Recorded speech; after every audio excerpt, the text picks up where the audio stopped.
በሰላም መለያየት ይቻላል አይደል? አንተ ማን ስለሆንክ ነው ወንድሜ እንደዛ የምታደርገው? ማን ስለሆንክ ነው? ማን ስለሆንክ ነው? መልስልኝ። በሰላም መለያየት ይቻላል አይደል? አልወጣም። ውጪ። አልወጣም። እረፍ፣ ልቀቀኝ። ከዚህ በኋላ ካንቺ ጋር መጣላትም መጨቃጨቅም አልፈልግም እና ድጋሚ ታስወጣው እንደሆነ አይሃለሁ። ድጋሚ እጅሽ እንዳታነሺ ነው። ኧረ እባክህ መቤቴ፣ አንተ ሰው ላይ እጅህን ስታነሳስ በሰላም መለያየት እየተቻለ አንተ ለምንድን ነው እንደዛ የምታደርገው? ሴትነትሽን እንዳማረብሽ ውጪ። እዚህ ጋር እግዚአብሔርን እመታሻለሁ። አይደል ካሜራ ኖራ አኖራ አይደለም ደርግሜ እለቅሻለሁ። ውጪ፣ ውጪ። አልወጣም። ምን አይተሻል? አይተሻል ወይ? ስነካው አይተሻል ወይ? አይተሻል ወይ? ስነካው ምክንያት ነው። እሺ እንደዛ እጁ የወደቀው በአንተ ምክንያት ነው። በእኔ ምክንያት ምንም አልሆነም። አልነካሁትም። እውነቱን ልንገርሽ አይደል አጠገቡም አልደረስኩም። የውሸቱን ነው።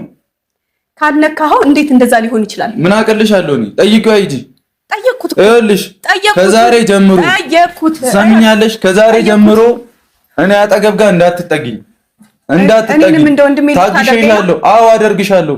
ሲጀመር አልነካሁትም። አጠገቤ እንዳትደርሺ።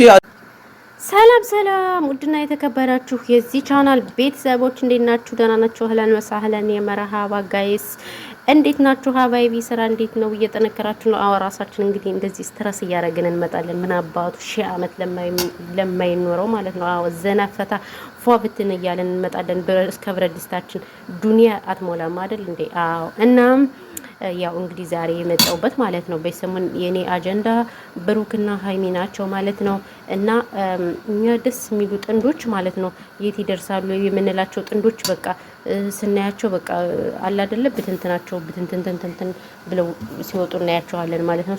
ስለዚህ እኛ ትዳር ያላዝነውን ሰዎች ተስፋ አታስቆርጡን ተው። እኛም እኮ እውነት እየመሰለን ትዳር ለመያዝ በቃ ትዳራራኒዝም ምናምን እያለን እኛ ራሱ እንፈራለን። ይሄው ዘላለማችን መዳም ኩሽና ተቀምጠን ሁሉ ጊዜ በብረት ድስት ለምን እንዴ ጥሩ ትዳር ከሌለና እኛ ምን እንሰራለን ምናምንና እኛ ተስፋ እንቆርጥና ትዳር እንዳንይዝ ታደርጉናላችሁ። አሁን ብሩክና ሃይሚ እኔ በጣም ነበር የምጠብቃቸው የምወዳቸው ምናምን ነገር ባይዘው ያው ድራማ ሊሆን ይችላል አይደል ጋይስ? ድራማ ነው ግን ወይስ ምንድነው? እኛን እኮ አጥያት ውስጥ አስገብታችሁናል። ያው አጥያት ከገባን ቆይተናል። ኧረ ምን አጥያት? እኛማ የተሸከምነው አጥያት አይደለም።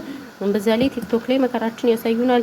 ቅመሞች የማዲያት መድኃኒት ምናምን ተቀብተው ፊታቸው ተበላሽቶ ተብለው ክስ ልንጀምር ነው ብለው ይሄው ቲክቶኩን በአንድ እግሩ አቁመውታል።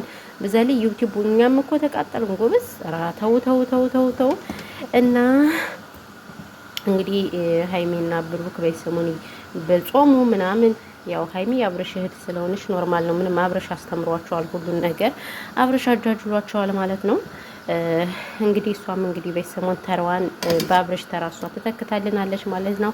እኛም አለን እነ ቆርጦ ቀጥለን እነ መዳም ቅመሞች አለን ትላላችሁ አለን እያለን እንመጣለን ማለት ነው። እስከ ብረት ድስታችን ከከከከከከ እያለን አዎ እንዴ ብረት ድስታችን እኮ ባለውለታችን ነው እንዴ ምን አስባችሁ ነው? አዎ ብረት ድስታችን ባለውለታችን ነው። እና ያው እንግዲህ ባይዘወይ ልጅን እንትን የሚለው ቤተሰብ ነው አስተዳደግ ነው እውነት ለመናገርና አሁን የአብርሽም አባት የሷም አባት ትልቅ ናቸው። ስለዚህ ልጃቸው እንደዚህ ሲሆኑ መናገር የአባትና የእናት እንትን ነው። ገና ለገና ብር ይከፈላል ብለው እንደዚህ እስከሚሰግጡ ድረስ ማየት አግባብ ነው ብዬ አላስብም እውነት ለመናገር። ስለዚህ አባታቸው ራሱ ለምን ዝም እንዳሉ ነው ግራ የሚያጋባኝ እውነት ለመናገር። ለዚህ የተንቢ ቤተሰቦች በጣም ነው ደስ የሚሉት አባቷም ምናምን። በርግጥ ያው እንትና ኤፍሬምም ባለጌ ሆኗል አሁን እውነት ለመናገር አይደል እንዴ? እሱም ባለጌ ሆኗል። ያው የተንቢ ትንሽ ደህና እንጂ ሁሉም ባለጌ ሆነዋል። በነገራችን ላይ እሱም ሴት እያመጣ ምናምን ብቻ በጣም ከባዶች እኮ ናቸው ጋይስ። እንዶ በዚህ ልክ ምን ነው ቀረበስ ማሞልት ባይበላስ ቢቀር ብሏል ቴዲ አፍሮ እኮ እውነቱን እኮ ነው። ባይዘው መርፎፍ ልሰራ እኮ ነው እናንተ አሁን በዚህ በሙቀት መርፎፍ ስራ ይተለኛል። እኔ እኮ አረቦች የሚገርሙት ነገር የማይበሉትን ነገር እኛን የሚያሰሩት ነገር እኔ ግራ እያጋባኝ ነው አንዳንዴ ማለት ነው። ድካም ተውትም ሳህኑ ምኑ ኩሽ ነው በቃ ተከምሯልና ምላችሁ ፈልጌ ነው። ሃይሚና ብሩክ በሰሞን ምን እንደፈልጉ አላውቅም። በጣም እየረበሻችሁ ነው። ስለዚህ ልትጠነቀቁ ይገባችኋል። ወደ ራሳችሁ ተመለሱ። አሁን መጪው ፋሲካ ነው። ስለዚህ አንድ ወር ነው ፋሲካ፣ አንድ ወር ነው ወር ከሳምንት ይቀረናል። 3 ሳምንት አልገናል።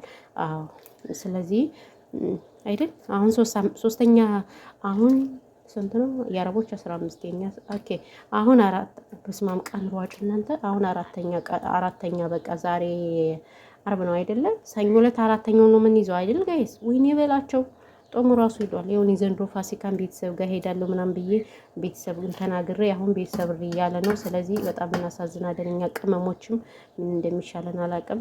እና ያው ያለው ነገር ይሄ ነው። በተረፈ ግን ስለዚህ ወደ ራሳችሁ ተመለሱ። አሁን ፋሲካ እየመጣ ነው። በሰላም በፍቅር እኛ የምንጣላበት ሳይሆን የምንስማማበት ራሱ ጊዜ የለንም አሁን ጋይዝ። ስለዚህ ወደ ራሳችሁ ብትመለሱልን እኛም ደስ ይለናል ማለት ነው። በጣም ደስተኞች ነን። መታረቅ አለባችሁ። ቤተሰብም እንደዚህ አታስጨንቁ ነው የምለው እና ለዛ ነው። በተረፈ ግን ውዶችዬ፣ ማሮችዬ፣ ፍቅሮችዬ ብዙም ያው አላወራም ስራ ላይ ነኝ። በጣም ብዙ ስራ አለኝ ማለት ነው። ስራ አልጨረስኩም ብታዩ እስከ ኩሽኔ ከከከ እያልኩላችሁ ነው ያለሁት ማለት ነው። እና ብዙም ወሬ አላወራም። ጀስት ያው ረመዳን እያለቀ ነው እንግዲህ ትንሽ ጊዜ ነው የሚቀረን። ዛሬ ያው ስንተኛ ቀን 18 እና 17ኛ ቀናችን ነው። ፈጣሪ ያበርታን እንግዲህ እስከ መጨረሻው ድረስ ማለት ነው። ውሃ እየጠጣችሁ ቅመሞች እየራሳችሁን እየጠበቃችሁ ምናምን ነገር እግራችሁንም ያው ባዝኝ ምናምን እየተቀባችሁ ቁመን የምንውልበት ባይዘወይ በጣም ያመናል እውነት ለመናገር እና ያው ያለው ነገር ይሄ ነው። በተረፈ ግን የነብሮክና የናሃይሚ ነገር እንግዲህ እኔ ብዙም አላወራባቸውም። ብዙም መናገርም አልፈልግም። ሰውንም አስቀያሚ ነገር መናገር ስለማልፈልግ ኤቭሪባዲ ብትታረቁኛ በጣም ደስ ይለናል ማለት ነው። ሀሳብ መስጠት እንጂ እኔ ሰው መሳደብ ምናምን ብሽሽቅ በተፈጥሮ ያልወድም እውነት ለመናገር ለምን እንደሆነ አላውቅም እንጂ እኔ ስድብ ብሽሽቅ ብፈልግ ይሄኔ ፈምሽ ኢትዮጵያ ነበርኩኝ። እንደገና ብላችሁ ልክ እንደነ ተንቢ ተሳድቤ ምናምን ብፈምስ ኦማይ ጋድ ነበረ። እና ለማንኛውም ሰላማችሁ በዚህ ትረፍረፍ ይበልልኝ። ማፊ ወቅት ሰዓት እየሄደ ነው ጋይስ። ምንም ስራ ሳልሰራ ሰዓቱ ጸጥ ብሏል። ወይ ይበላችሁ ዛሬ በጣም ልዩ ነው። ኦማይ ጉድነስ በሉ ሰላም ሰላም። አትገረሙ? ምንም ስራ ሳልሰራ ሰዓት እንደዚህ ጸጥ ማሻአላ